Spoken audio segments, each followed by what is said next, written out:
이 소리는 떨림이라고 합니다. 떨림. 그래서 우리가 이렇게 이야기하는 것도 이 목에 이게 떨림을 통하여서 이야기가 말이 전달되어지죠. 이 떨림이 전달되어지는 곳에는 뭐가 있냐면 울림이 있어요. 울림. 그리고 그것이 공명되어지는 거죠. 그렇게 될 때 무언가가 일이 일어나는 겁니다. 하나님의 말씀을 들을 때 정말 하나님의 말씀에 대한 이 떨림이 우리 가운데 있는지, 정말 하나님께서 말씀하신다고 하는 것이 나에게 정말 그렇게 들려지는지, 우리가 한번 우리의 모습을 한번 생각해 봐야죠. 늘 듣던 말씀, 그거 아이고 내가 벌써 신앙생활이 몇 회인데 내가 한두 번 저 말씀 들어. 그게 아니라 날마다 주의 말씀이 새롭도다라고 하는 이 다윗의 고백처럼 주의 말씀이 들려질 때 늘 새롭게 말씀이 들려지고 그 말씀으로 인해서 내 마음에 떨림이 있어요. 기쁨의 떨림도 있어야 되죠. 그죠? 소망에 대한 그 떨림도 있어야 돼요, 우리가. 그죠? 기대감에 막 떨림. 그리고 또 하나님의 말씀에 대한 두려움에 대한 떨림도 있어야죠. 그리고 그 말씀이 내 심령 가운데서 울림이 돼야 돼요. 내 삶을 울리게 해야 돼요. 정말 하나님의 말씀이 내 삶을 울릴 수 있는가? 내 삶 속에 내 삶의 한 분야라도 그 하나님의 말씀에 대해서 내가 그 울림을 가지고 살아가고 어떤 일을 할 때 하나님의 말씀이 울려져요. 들려지고 그것이 내 삶에 울려지고 그리고 내가 거기에 공감하는 그게 공명. 그렇게 되면 어떻게 해요? 역사가 일어나는 거. 같은 주파수가 딱 맞아서 공명이 되어지면 뭐든지 다 깨어진대요. 어떤 분들은 그렇게 이야기합니다.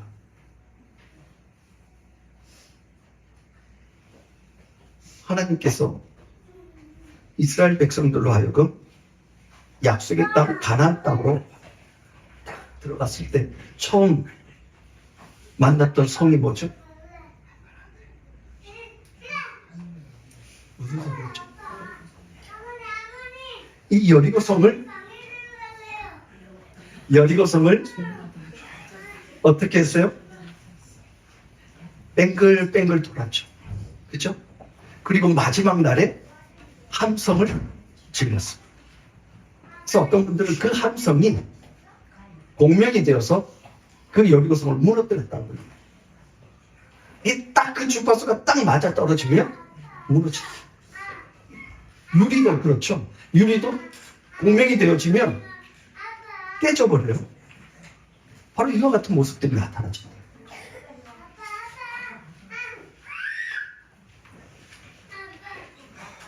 오늘 하나님의 말씀 속에서 우리가 다시 한번 깨달아야 할 것은 하나님의 말씀이 내 가운데 정말 그와 같은 떨림으로, 울림으로 그래서 공명되어져서 내 삶을 정말 하나님의 말씀이 깨어 부서지게 하니까 내 말씀이 하나님의 말씀으로 정말 부서지는 경험을 하고 있는가? 성경은 뭐라고 말씀하고 있어요? 부서져야 하리, 깨져야 하리, 무너져야 하리라고 말씀하고 있어요. 하나님의 말씀은 우리를 무너뜨리는 방망이와 같아요. 그 말씀으로 완전히 부서져서 내가 하나님 앞에 어떠한 존재임을 그대로 그냥 적나라하게 드러나게 보여지는 겁니다. 그렇게 되어졌을 때 비로소 하나님 앞에 무릎 꿇게 되어지는 거예요. 그러지 않고는요, 우리는 하나님 앞에서 늘 우리 스스로가 의로운 자라고 생각합니다. 나는 항상 옳은 자라고 생각하며 살아갑니다. 그런데 어느 순간 하나님께서 우리의 죄를 그대로 드러내세요. 그래서 어떻게 해요? 그 죄 앞에서 하나님 앞에 무릎 꿇게 만듭니다. 하나님 그렇습니다. 나는 죄인입니다. 하나님 그렇습니다. 나는 하나님 앞에 죄인일 수밖에 없습니다. 그렇군요, 하나님. 나는 나 스스로가 꽤 의롭고 꽤 괜찮은 사람인 줄 알았는데 하나님 그게 아니요. 내 마음속에 악한 것이 있었군요. 그것이 그냥 드러나지 않았을 뿐. 하나님, 내가 이와 같은 악함 가운데서 내가 살아갔음을 하나님 고백합니다. 하나님과 나와의 관계 속에서 하나님은 끊임없이 우리를 하나님의 손에서 우리를 새롭게 만드시기를 하나님은 원하셔요. 그런데 우리는 그 손에서 어떻게 하면 벗어날까 애쓰고 있는 모습이 눈에 선하게 드러납니다. 이스라엘 백성들은요, 하나님 앞에서 자신들은 꽤 괜찮은 사람인 줄 알았어요. 그리고 자신들은 오직 하나님만을 믿고 따르는 그러한 자인 줄 알았어요. 하나님만 믿고 따르며 순종하며 살아가는 자인 줄 알았어요. 근데 하나님이 아니라고 말씀하십니다. 그리고 그들의 죄를 그대로 드러내 보이시는 겁니다. 이게 뭐예요? 오늘 말씀에 가늠하지 말라고 했던 이 말씀이. 우리는 이 가늠하지 말라고 하는 이 말씀을 생각하면 나는 이거하고는 상관없는 삶을 살아가는데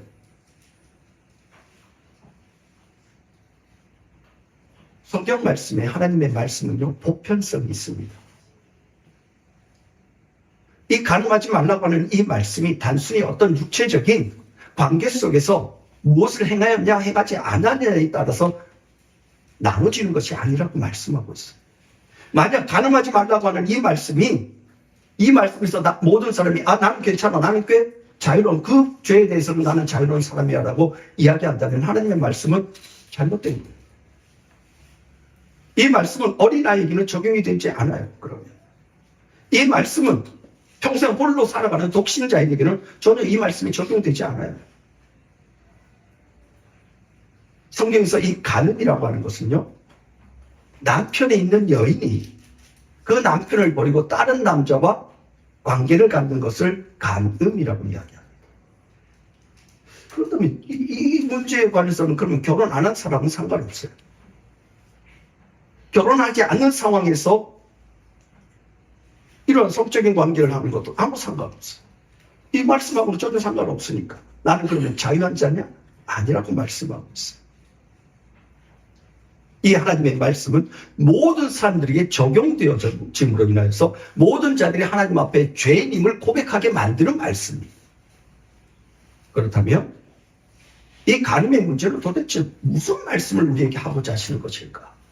지금 이스라엘 백성들은요, 오늘 이 출애굽기에서 약속의 땅 가나안 땅에 들어가기 전에 지금 하나님께서 모세를 통해서 십계명을 전달해 주면서 너희들이 그 약속의 땅에 들어가서 하지 말아야 할 것이 무엇인지 지금 가르쳐 주는 말씀이에요.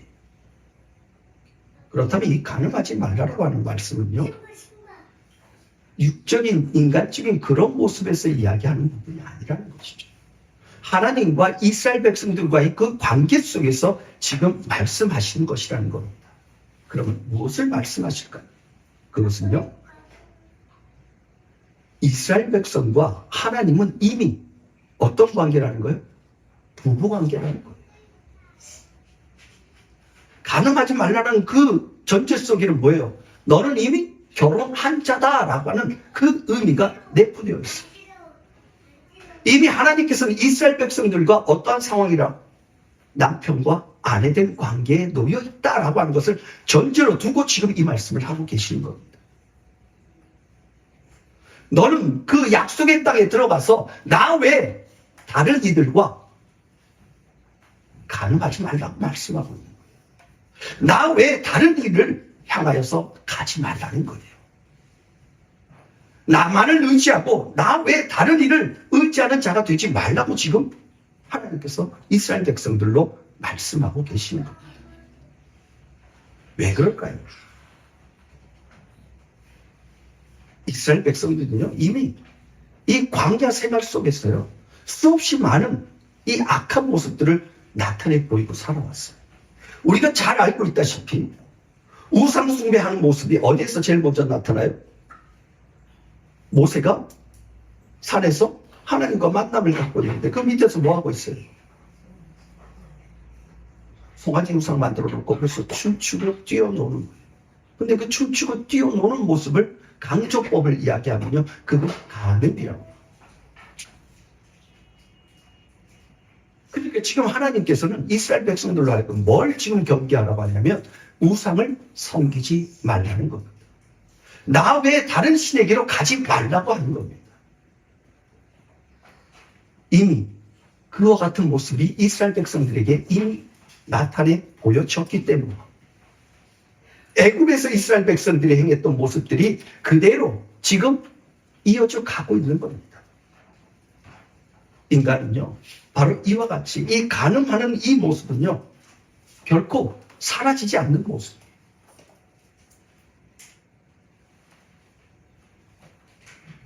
이스라엘 백성들로 하여금 하나님께서 말씀하시는 것이 바로 그와 같은 말씀이에요. 출애굽기 34장 15절에서 16절 말씀에 보면 너는 삼가 그 땅의 주민과 언약을 세우지 말지니 이는 그들이 모든 신을 음란하게 섬기며 그들의 신들에게 제물을 드리고 너를 청하면 너가 그 제물을 먹을까 함이며 또 내가 그들의 딸들을 내 아들들의 아내로 삼음으로 그들의 딸들이 그들의 신들을 음란하게 섬기며 내 아들에게 그들의 신들을 음란하게 섬기게 할까 함이니라. 하나님의 염려예요. 하나님의 근심이에요. 그런데 이스라엘 백성들은 이미 이와 같은 일들을 행할 것을 하나님은 알고 계시는 겁니다. 그래서 뭐예요? 이미 경고하고 계시는 말씀이에요. 너희들이 그 땅에 가면 이와 같은 일들이 벌어질 것이다. 가나안 족속들과 너희들은 언약을 맺지 마라. 그들과 언약을 맺게 되어지면 너희들의 딸들이 또 너희들의 아들들이 우상을 음란하게 섬기게 될 것이다. 곧 나를 떠나서 그 우상에게로 나아가게 될 것이다 라고 하는 그 경고의 말씀을 지금 하고 계시는 겁니다. 이것이 바로 간음이다라고 말씀하시는 겁니다. 이스라엘 백성들은 뭐라 그래요? 한결같이 우리가 하나님을 온전히 하나님으로 대우하고 하나님만을 영접하며 하나님께만 제사하며 하나님께만 우리가 나아가겠습니다 라고 고백합니다. 하나님이 아니라고 이야기해요. 아니다. 너희들이 그 땅에 가면 배부르게 되어지면 나를 잊어버릴 거야. 그리고 그렇게 배부르게 되어지면 너희들이 그 배부름이 어디서 왔는지를 잊고 도리어 그 가나안 땅에 있는 그 신들을 음란하게 섬기게 될 거야 라고 이야기합니다. 약속의 땅에 가기 전까지는 무슨 소리입니까 하나님? 우리가 오직 하나님만을 섬기는 자들이 되겠습니다라고 이야기합니다. 그런데 웬걸 가나안 땅에 들어가자마자 뭐예요? 가나안 땅에 들어가서 보았더니만 이 가나안 땅을 침략하고 공격해서 그 땅을 점령하고 보았더니만 광야에서 그들이 누리지 못했던 상상할 수 없었던 휘황찬란한 모습들이 문화들이 그들에게는 이미 가지고 있었어요. 그리고 그들이 생각합니다. 이스라엘 백성들이 뭐라고 생각하냐면 야 도대체 저 가나안에 있었던 저들은 도대체 무엇 때문에 저렇게 풍요로움을 누리고 있었고 우리가 광야에서 힘들고 어려운 삶을 살아갔을 때 이들은 이렇게 풍요로운 삶을 어떻게 누리고 있었던 것인가. 그리고는 그 원인을 어디에서 찾냐면 그들이 섬겼던 우상에게서 찾아요. 바알과 아세라 신을 찾게 되어져요. 야 저들의 신은 우리가 광야에서 맨날 이스라엘 백성들을 하나님께서 어떻게 이끌어가요? 굶주림으로, 물이 없는 곳으로, 배고픔으로 계속해서 그런 곳으로만 이끌어갔는데 가나안 땅에 와보니까 이 가나안의 족속들이 섬겼던 그 신 바알과 아세라는 뭐예요? 자신들이 원하는 것들을 다 해결해 줬어요. 자신들이 광야에서 그토록 바랬고 기대했던 그 모든 것들을 지금 가나안 땅에 가나안 땅에 있는 족속들은 다 누리고 있었던 거예요. 그렇죠. 어떻게 해요? 그것으로 마음이 빼앗기기 시작합니다. 이스라엘 백성들 마음속에 이미 어떤 마음이 있어요? 간음하려고 하는 마음이 있었다는 거예요. 왜? 내 남편은 내가 원하는 거 채워주지 않아. 내 남편 하나님은 내가 원하는 것을 채워주지 않고 꼭 자기가 나에게 필요한 것만 채워준다고 이야기해요. 그런데 그 가나안 땅에 바알과 아세라는 내가 원하는 것을 다 해준다네. 다 채워주고 나를 기쁘게 해주고 나를 만족하게 해준다네. 그러니 어디로 가요? 그쪽으로 가는 거예요. 이게 이스라엘 백성들의 모습이에요.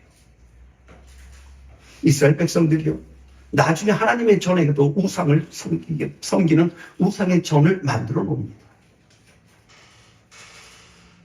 그 이유가 뭘까요? 하나님은 내가 원하는 걸 안 줘. 그런데 그 이방인들이 섬기는 그 우상들, 그 신들은 그들이 원하는 것을 다 채워주는 것 같아요. 그래서 그들에게로 가고 또 그들이 섬기는 신까지 가지고 와서 섬기는 모습이 이스라엘 백성들의 모습이에요.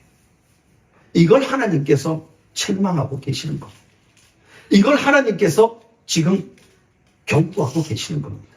그런데 이스라엘 백성들은요, 지금은 뭐예요? 하나님 절대 그렇지 않습니다라고 이야기합니다. 자신들은 그 죄에서 완전하게 멀어진, 그리고 그 죄하고는 상관없는 자처럼 삶을 가고 있다고, 또 살아갈 수 있다고 자신하고 있습니다. 하나님 아니라고 말씀하지만 이스라엘 백성들은 아니요, 우리는 절대 오직 하나님의 말씀만 붙잡고 가겠습니다라고 이야기해요. 그 약속이 순식간에 깨어져 버립니다. 이게 인간의 연약함이고 또 인간의 죄악된 모습임을 성경은 말씀하고 있어요. 우리 안에는 과연 그런 마음이 없을까요?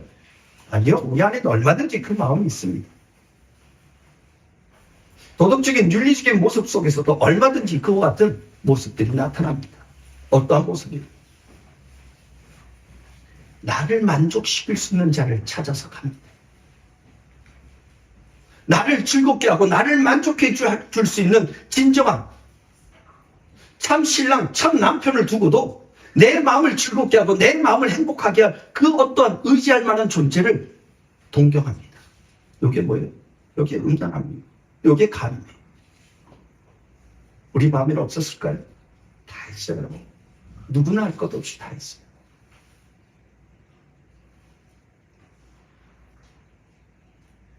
하나님은 그러기 때문에 우리를 향해서 너는 바로 그러기 때문에 죄인이라고 말씀하고 있어요. 이 죄된 곳에서 어느 누구도 벗어날 수 없는 자라고 말씀하고 있습니다.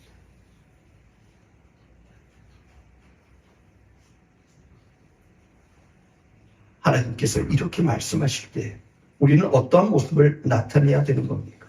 하나님 앞에 우리는 당당하게 하나님 절대 그러한 자가 아닙니다. 나는 절대 그와 같은 모습으로 삶을 살지 않습니다라고 확신하고 자신하면서 살아가야 될까요? 아니에요.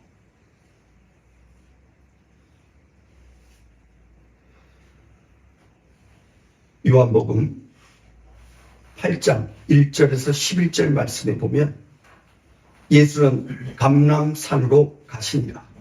아침에 다시 성전으로 들어오시니 백성이 다 나오는지라.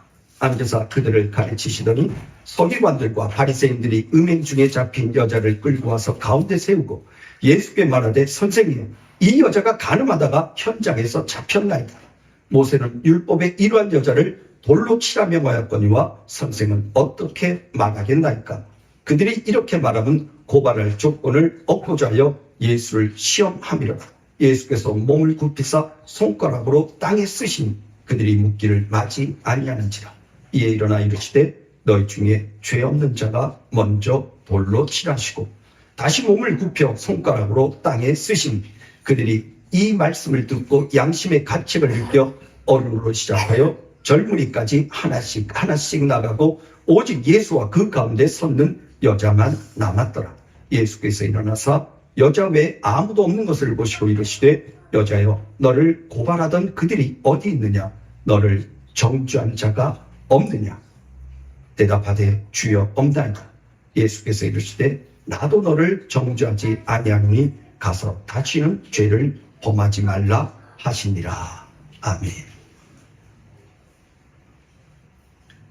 예수님 시대에 똑같이 이 간음에 대한 이 모습이 사라지지 않습니다.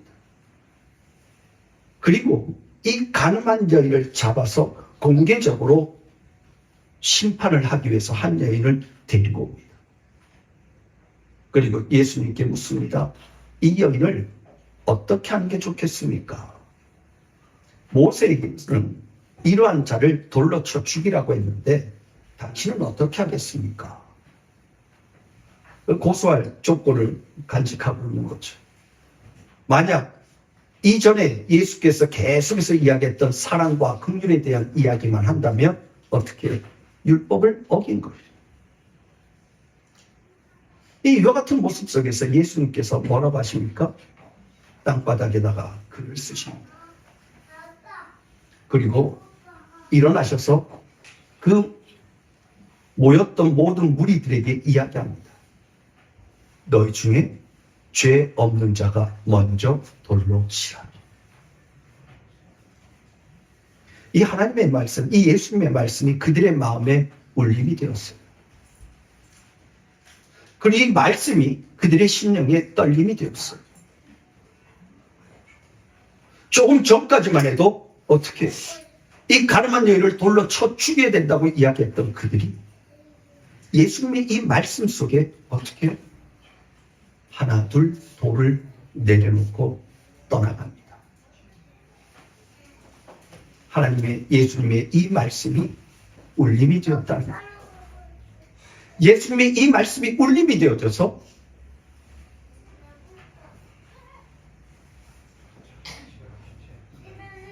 함께 모였던 그 무리들을 떠나가게 한 것입니다.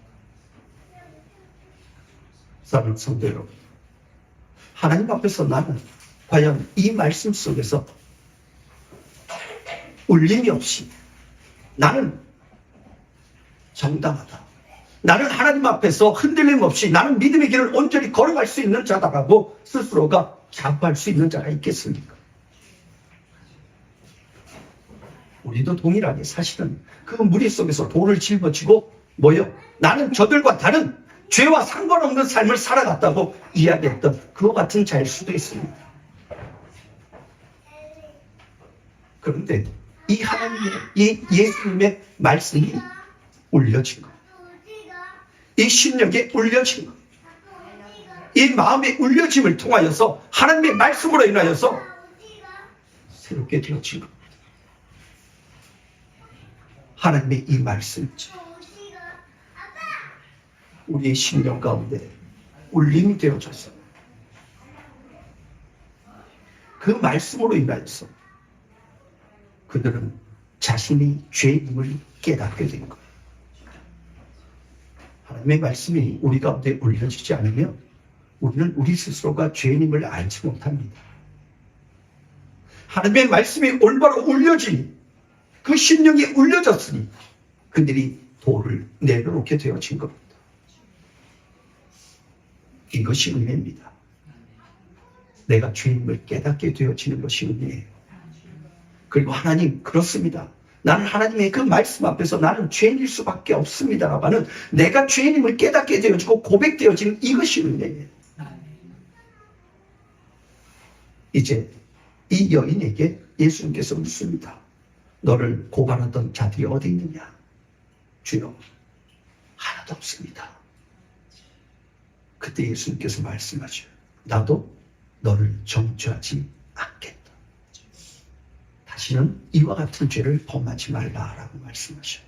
그럼 그 죄는 어디로 간 겁니까? 이 죄는 누가 담당해야 되는 거예요? 이 죄를 바로 예수님께서 담당하시는 겁니다. 그리고 어디로 가셔요? 십자가로 가시고. 예수님은요, 우리들의 죄를 한 명 한 명 그 죄를 용서하고 그 죄를 어떻게 해요? 당신이 짊어지시는 거예요. 그리고 그 죄를 짊어지고 어디로 가셔요? 십자가로 가시는 거예요. 난 십자가하고 상관없어. 나는 그 죄하고는 상관없어가 아니라 하나님은 우리 한 명 한 명의 죄를 하나하나 들춰내시고 그리고 어떻게 해요? 나도 너를 정죄하지 않았다. 그리고 어떻게 해요? 그 죄를 짊어지시는 거예요. 그리고 십자가로 가시는 것이 예수님의 긍휼과 사랑의 모습입니다. 오늘 우리는 그 긍휼과 그 사랑 속에서 내가 죄인임을 깨닫고 내가 죄인임을 알지만 그 죄 가운데서 용서함을 받는 자가 되는 것입니다.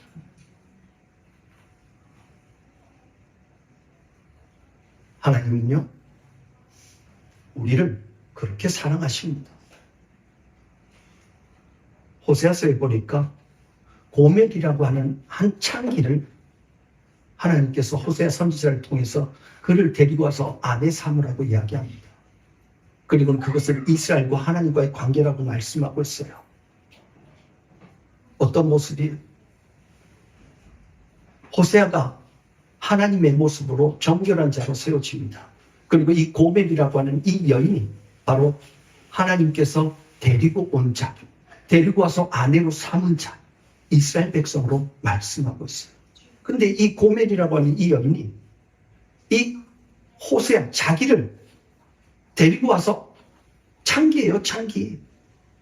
더럽혀진 몸이에요. 더럽혀진 여인이에요. 그런데 그를 데리고 온 겁니다. 그리고 아내로 삼은 겁니다. 그런데 이 여인이요, 자기를 데리고 와서 아내로 삼은 이 참 신랑 대신 이 호세아를 떠나서 어떻게 해요? 또 다른 남자에게 가서 자신의 몸을 내어놓습니다. 어떻게 해요? 율법대로 하면 어떻게 해요? 죽여야 되는 거예요. 가늠한 여인이에요. 죽여야 되는 거예요. 그런데 어떻게 합니까? 하나님께서 호세아를 통해서 야, 다시 가서 값을 주고 사와라. 다시 사옵니다. 근데 또 나가요. 또 데리고 옵니다. 성경 말씀은요, 그와 같은 자를 다시 데리고 오면 하나님의 그 땅이, 거룩한 땅이 더럽혀진다고 이야기합니다. 그런데 그럼에도 불구하고 어떻게 해요? 데리고 와서 다시 아내로 삼으시고, 이게 하나님의 사랑이라는 겁니다. 이스라엘 백성들이 그렇게 하나님을 떠나서 끊임없이 하나님을 떠나서 세상을 향해서 또 이방을 향해서 자신의 몸을 내어놓으며 자기가 원하는 것을 얻고자 합니다. 그런데 하나님께서는 다시 그들을 사옵니다. 나중에 안 되니까 어떻게 해요? 그 이방 족속들을 다 멸해버려요. 멸망시키면서까지도 하나님은 이스라엘 백성들을 주께로 돌아오게끔 하시는 분입니다. 하나님의 사랑은요, 끊임없다는 겁니다. 그럼에도 불구하고 하나님께서 자신의 삶이, 자신의 모든 것이 더럽혀지는 것임에도 불구하고 그 더럽혀진 몸을 가지고 있었던 이 이스라엘 백성들을 끌고 다시 참 신부, 새 신부로 만들어 놓으신 겁니다. 이게 하나님의 사랑입니다. 오늘 우리를 사랑하는 그 사랑이 바로 이와 같은 모습입니다. 세상을 향해서 끊임없이 하나님을 떠나서 세상과 짝하고 세상의 것들 사모하며 세상과 하나 되려고 하는 그와 같은 모습들, 그와 같은 모습들을 하나님께서 돌이켜서 어떻게 하나님의 사랑으로 새롭게 만들어 가시는 겁니다. 새로운 신부로, 새 신부로, 거룩한 신부로 하나님께서 만드셔서 어떻게 해요? 내가 너를 사랑하겠노라고 말씀하십니다. 이게 하나님의 사랑입니다. 하나님의 그 사랑을 우리는 다시 한번 우리가 기억해내야 돼요. 나를 어떻게 하나님이 사랑하셨는지, 나를 어떻게 하나님께서 사랑하셔서 하나님의 예수 그리스도의 참된 신부로 나를 만들어 놓으셨는지를 다시 한번 생각해 보아야 하는 것입니다. 그리고 끝까지 나를 사랑하시고 끝까지 나를 위해서 자신의 모든 것을 내어놓으시고 심지어 자신의 몸을 내어놓아서 자신의 몸을 온전하게 십자가에서 내어놓아서 나를 다시 새롭게 사서 신부로 만들어 놓으시는 그 예수 그리스도의 십자가의 그 은혜와 그 사랑에 다시 한번 감사합니다. 또 그 은혜에 감격하며 이제는 참된 신부로서의 삶을 살아가기를 결단하며 주님의 은혜와 긍휼을 구하며 나아가야 할 줄로 믿습니다. 오늘 우리를 핏값으로 사셔서 그리스도의 피로 깨끗하게 씻겨서 더럽혀진 우리의 영육을 깨끗하게 씻겨서 그리스도의 참된 신부로 세우시고 그리고 마지막 날 하늘나라 그 혼인잔치에 함께 가자고 말씀하시는 그 주님의 말씀에 응답하여서 두렵고 떨리는 마음으로 또 기쁨과 감사하는 마음으로 그 감사의 떨림으로 기대의 떨림으로 신부가 결혼하기 전에 떨리잖아요. 바로 그와 같은 그 떨림, 기쁨의 떨림을 가지고 주님 오시는 그날까지 마지막 하늘나라에서 그 혼인잔치가 열리는 그날까지 그 떨림 속에서 기쁨과 감사로 믿음의 길을 걸어가는 저와 우리 모든 성도들 되어지기를 주님의 이름으로 축복합니다. 기도하겠습니다.